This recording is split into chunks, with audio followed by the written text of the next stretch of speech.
บรรยากาศลมพัดเย็นหนาวทางบ้านเนาะสบายดีมื้อนี้ก็เดินทางมาบ้านชนบทแห่งหนึ่งพี่น้องมาน้องผู้นี้เนาะเฮาก็บ่ฮู้ว่าชื่อหยังนะขออนุญาตถามเด้อน้องชื่อหยังเนี่ยซื้อผ้าน้องผ้าโดยอ๋อผ้าม่วนเนาะบ้านน้องไปว่าเดินทางมาก็ประมาณไกลเติบทุกคนแต่ว่ามีสวนอันนี้เนาะสวนกาแฟเนาะแม่ ก็ปลูกกาแฟอาชีพปลูกกาแฟได้ทางนี้เนาะโดยอันนี้เป็นบ้านน้องเพิ่นอันนี้น้องอยู่เพื่อนนี่จักคนน้อง 4 คน 4 คนโอ้มีอ้ายกับน้อง4คนบ่ทั้งหมดหรือว่าหลายกว่านั่นนี่ 14 14คนโดยอ๋อเอาน้องเป็นลูกหลาบ่บ่ อืมลูกหลังๆเนาะอ๋อเดี๋ยวนี้ก็ยังอยู่14คนบ่หรือว่าบ่บ่อืม แม่แล้วก็น้อง อ๋อยังน้องจักคน 2 น้อง2 คนการนั้นเขาจะไปสร้างครอบครัวเบิดเนาะไปอยู่ทางอื่นทุกคนบ้านน้องเพิ่นอันนั้นก็อยากถามน้องอายุจักปีแล้วน้องเจ้า17อ๋อ17 ปีน้องยังเรียนบ่เรียนอะไรออกแล้ว ออกอ๋อเอาน้องเรียนจบฮอดห้องได้ป .3 ป .3 โอ้บ่เรียนป .3 แปลว่าสาเหตุแบบว่าเป็นหยังจังบ่ได้เรียนต่อนะใจก็จะเรียนแน่เนาะโดยอ๋อเห็นอะไรเป็นอะไรน้องจังบ่ได้ไปเรียนต่อซอยได้แม่เฮ็ดเวียกได้ยามบ่มีกินโอ้ยังบ่มีเงินสิไปเรียนเนาะเอาบัตรแต่แบบว่าแต่ละมื้อนี่น้องเฮ็ดเวียกนำแม่นำพ่อได้เนาะแม่นบ่อืมขอบพ่อน้องอีจังก็ยังอยู่บ่บ่ยังแต่แม่ โอ้อ้าวพ่อเสียแล้วบ่โดยโอ้ทุกคนใจทนเพิ่นเสียจักปีแล้วเนาะประมาณ3 ปีนี่แหละ 3 ปีก็เลยมีแต่เพราะว่าไอ้น้องเพิ่นก็สร้างครอบครัวหมดเขาเจ้าก็บ่ได้ซอยได้เฮ็ดเวียกเฮ็ดงานเนาะยังน้อง2 คนยังน้อยบ่ก็เลยคันสิเว้าก็แบบเสาหลักเลี้ยงแม่น้องก็คือสิแม่นเพิ่นนี่แหละเอาแต่ละมื้อนี่แบบคือช่วงนี้ไปเฮ็ดเวียกบ่ไปเสียหญ้าบ่ได้ไปเสียหญ้าตัวเองบ่มีสวนบ่มีสังบ่บ่มีสวนจะไปรับจ้างเขาไปรับจ้างส่วนนี้ก็เสียหญ้าเด้เนาะแม่ เขาให้วันละเท่าไหร่เนาะ70 60อยู่แล้ว วันละ70ก็100กว่านิดนึงทุกคนพอได้มาเอาให้หน้าก็บ่มีว่าเจ้าบ่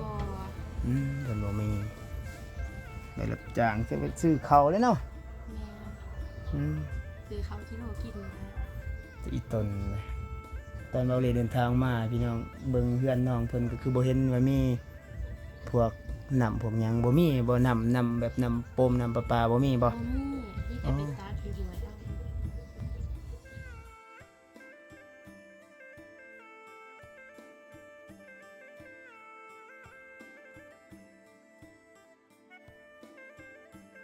เอาพักก่อนทุกคน น้องมันพักเมื่อยย่างมากก็ใกล้เพื่อสิแบกหน้าเมื่อยอีกสิเอาจักเที่ยวมื้อนี้เที่ยวหนึงเนาะแต่เช้าเพิ่นคือสิแบกแล้วเลยแต่เช้าก็มาแล้วบ่จักเที่ยว 3ผู้ดีนี่เที่ยวหนึง4เที่ยวก็พอใช้อยู่บ่แบบว่าใช้ได้จักมื้อแบบว่าไปตักหักคุมันก็บ่ใหญ่น่าสิแม่นแต่มื้อเดียวเลยเนาะแต่นึงข้าวนึงน้ำทุกคนพักเมื่อยก่อนถ้าเพิ่นมีน้ำประปาน้ำเจาะนี่น่าสบายแล้วชีวิตเพิ่น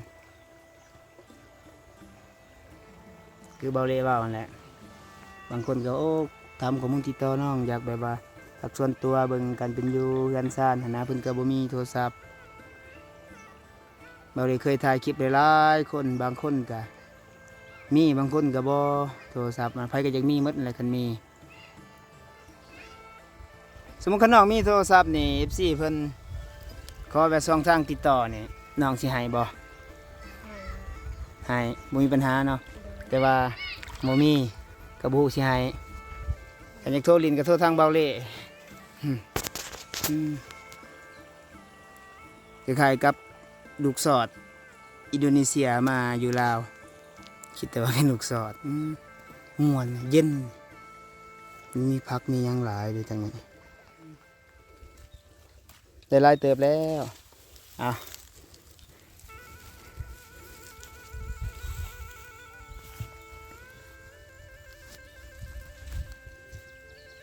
ส่วนมากน้องเพิ่นแบบว่าจะเก็บเอาแต่ผักกูดนะเพราะว่ามันมีชนลายเลยเป็นผักกูดผักน้ำบ่อยจากปันใดทุกคน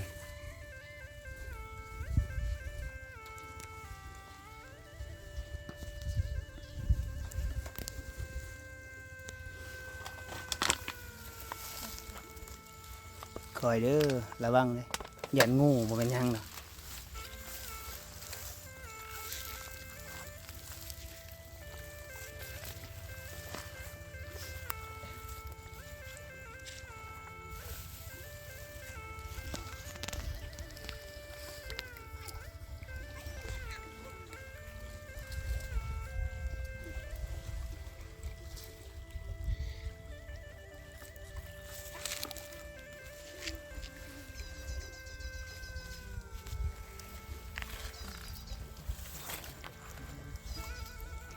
ฟังเสียงนกออก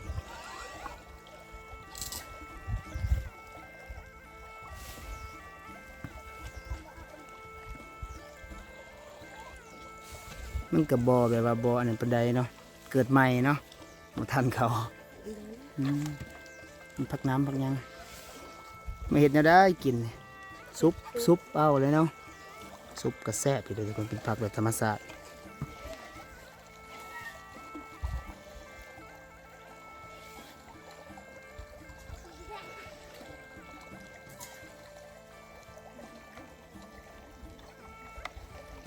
น้องอยากบ่กินปลานิลเดี๋ยวมือหน้าเราเลยมาเดินทางมาสีซื้อปลามาฝากเพิ่นทุกคนน้องเฮ็ดกินเป็นปะแบบว่าเฮ็ดลาบเฮ็ดก้อยเฮ็ดหยังกับพอเป็นอยู่บ่หรือว่าบ่ยังไม่ทันเป็นเพื่อเราเห็ดแกงยังเป็น ยังบ่ทันเป็นแบบนั้นเนาะเพราะว่าส่วนหลายแบบบ่ได้ซูมีแบบนั้นเนาะก็เลยยังบ่ทันเป็น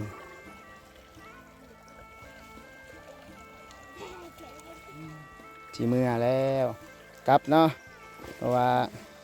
เป็นที่มาเฮ็ดอยู่ในกินซะได้หลายบ่เบิ่งเนี่ยก็พอได้อยู่พี่น้องเป็นผักกูดส่วนหลายเป็นผักกูดผักน้ำผักขาดเนาะเมื่อซุปที่แสบหลายเดี๋ยวพามือหนาลองพามาซีมือน้องเพิ่นเป็นเฮ็ดลาบเฮ็ดก้อยบ่เป็นบ่ทันเป็นบ่อันนั้นเห็นแบบอยู่ตารางบ้านน้องคือมีอันนั้นมีขกตำเขาน้องก็ยังตำอยู่บ่บางเทื่อจ้ะโดยตาม ตำเขาเนาะสำหรับคลิปนี้สบายดีสบายดี วันนี้เมื่อทุกคนน้องเพิ่นจะพาเอามาเฮ็ดในอยู่ในกินเนาะนี่ก็มาติดตามเบิ่งวิถีชีวิตเนาะก็ฝากติดตามรับชมเด้อให้กำลังใจน้องพาเพิ่นคือเบาเรียว่าเอาล่ะแต่คลิปแรกๆก็มีน้องหลายๆคนอยู่แต่ว่าก็จะไปสร้างครอบครัวใหม่ยังแต่น้องเพิ่นนี่ก็อยู่กับแม่พอเพิ่นหันเสียแล้วก็เป็นบรรยากาศเห็นครัวน้องเพิ่นยามแรงสบายดีไปได้มื้อนี้ไปให้อยู่บ่ไปทางให้ทางสวนอยู่บ่กับไปมาหนึ่งข้าวหนึ่งน้ำมันอยู่เฮ็ดกินหนึ่งข้าวแล้วหรือบ่เนี่ยถึงแล้ว ต้มยังหั่นเนาะหน่อไม้บ่ต้มน้ำตัวน้องเพิ่นไปตักมันต้องได้ต้มเนาะน้ำห้วยเดี๋ยวย่างกินข้าวแรงมื้อนี้ว่าสิแกงหน่อไม้แกงหน่อไม้หน่อไม้เป็นธงอยู่ที่ทางเดียวทางเบิ่งจังได๋เป็นหน่อไม้ดองหาอยู่ผู้บ่ โดยถ้าไว้แจงเด้อเพราะว่ามันมืดแล้วนะแกงหน่อไม้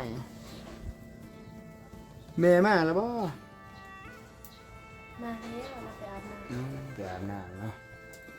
มันก็มาถ่ายเฮ็ดอยู่ในกินทุกคนถ่ายแม่เพิ่นไปจังหน่อยเรียกน้องสิบ่แล้ว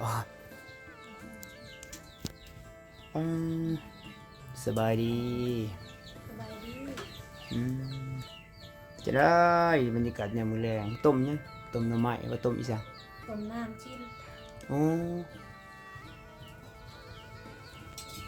ต้มน้ำต้มคือเทื่อบ่เนาะ โดย เดี๋ยวว่ามัน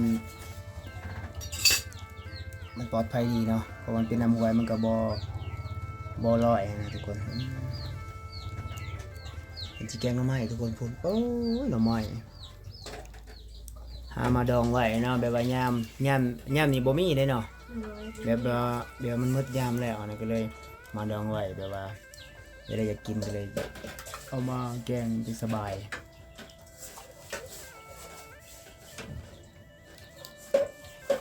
มีสี่เพิ่นว่าเนาะ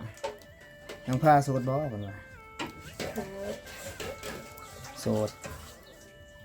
แต่บ่กล้าจีบดอกเพิ่นจนนะเนาะยันใน FC มาลินเนาะสิว่าสิซะสู้ๆเด้อโสดกับบ่ฮู้ว่าได้ข้อมูลติดต่อเขาเจะขอไลน์น้องหลายเอาเด้เป็นหยังบ่ขอไลน์น้องแน่นั่นว่าโอ้โทรเรียนส่วนตัวเพิ่นว่าบ่ฮู้ว่าสิให้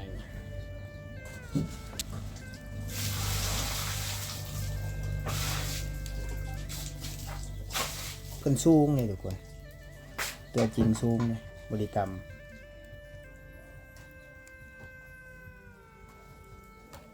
แกงหน่อไม้หรือสิแกงหน่อไม้นะมึง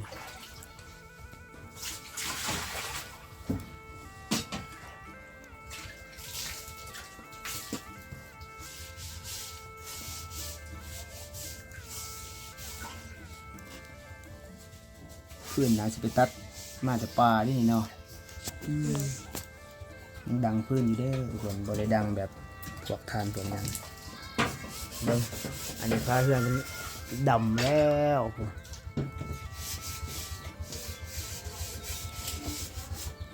บางคนเพิ่นว่าอันนี้เบาเลยเห็นคอมเมนต์เพิ่นว่าโอ้ยถ้าน้องผ้าบ่ตินี่สิไปแต่งเลยเด้อเบาเลยค่าดองเท่าใดก็ได้เพิ่นว่ายอมจ่าย ก็เพิ่นก็บางคนก็แซวไปเนาะยังไม่ได้แกงเนาะบ่ทันแกงเนาะทาน้ำซุปบ่ โดย ต้มน้ำเพียงเพราะว่าคือว่าเนี่ย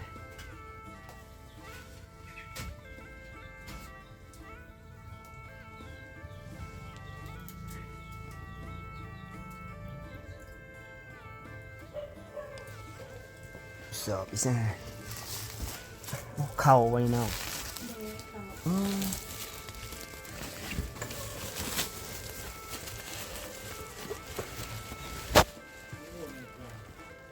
เขา เขาซานคือยังน้อยเดียวนี่จะเท่านี้บ่ โดย ประม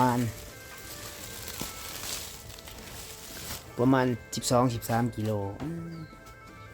นี่แหละคือน้องมันว่าส่วนไรไปซื้อเขานั่นนี่บ่ไปซื้อเขาจะมีกินได้จักมื้อเนาะ4 คนประมาณ ประมาณ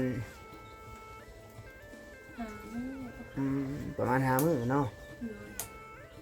โดย นี่แหละมื้อนี้เป็นกับมื้อแนวกินกันเลยสิมานี่หน่อไม้ทงหน่อไม้ดองมื้อว่างมื้อซื่นไปหาเก็บผักเขายังน้อยเดียวกิโลละเท่าใดน้องเดียวนี่เขากิโลละเท่าใด หาที่หา 15,000 ป่ะ15,000 ต่อโลอันนี้ประมาณ10 โลกะ150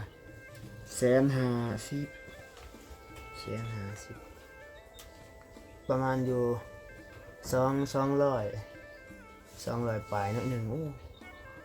กำไรเป็นเงินทางฝั่งไทย4-5 มื้อเฮ้ยบ่ได้ไปให้อีกบ่มื้ออื่นไปอีกบ่หรือว่าบ่ ไป เนาะไปทางปลูกหยังไปรับจ้างบ่ไปรับจ้างเขาบ่ไปทางสวนตัวเองสวนพี่น้องบ่ได้ได้ สวนหนูรับจ้างเขาซะพี่น้อง เขาสิปลูกกาแฟบ่ โดย บางทีมื้ออื่นทุกคนสิไปรับจ้างนำน้องพาเพิ่นวันละเท่าไหร่แหละเพิ่นว่า6-70 เขาเพิ่นนี่เลยเดียวอ้าวแต่ไป14ช่วยเหลือนี่ซ้ำสอบหนึงนี่น้องทั้งครอบครัวน้องนี่4คนนี่กินได้ประมาณจักเดือนสอบหนึง ประมาณ ได้บ่เดือนหนึงหรือ2เดือนประมาณนี้ ได้ประมาณแหละ ซ้ำ2เดือนบ่หรือว่าเดือนหนึงประมาณ 2 เดือน ประมาณ2เดือนต่อสอบ4คนทุกคนสำนี้ประมาณ4-5มื้อก็ปกตินะเขาสิเบิดแล้วที่มี FC เพิ่นช่วยเหลือเจ้าก็ดีใจเด้อทุกคนยินดีเป็นสะพานบุญมาช่วยเหลือครอบครัวน้องเพิ่นเนาะแล้วแบบดุขยันนั่นน่ะเพิ่นสิว่าแบบว่าเป็นเด็กหญิงยอดกตัญญูนะเว้าเลยเว้ามี FC เพิ่นว่าโอ้ยได้เฟซได้ไลน์น้องดิอยากเบิ่งแบบการเป็นอยู่ของเจ้าแบบส่วนตัวเลยนะจักสิให้เลยเนาะน้องเนาะเพิ่นบ่มีโทรศัพท์เฮาบ่จักสิให้เด้อแต่ว่ามีเฮาบ่ขี้ที่ดอกคันเขาจะแบบว่าคันน้องมีโทรศัพท์มีหยังเขาจะอยากทักแบบส่วนตัวอีสังนี่น้องก็พร้อมเลยเนาะแบบลมอีสังบ่เป็นหยังเนาะสังฮักสังแพงทุกคนว่าคนเฮาก็บ่ฮู้แล้วบ่แม่นว่าว่าสิลมคนใดก็สิได้เลยมันก็บ่แม่นเพราะมันก็อิงตามเนื้อคู่สู้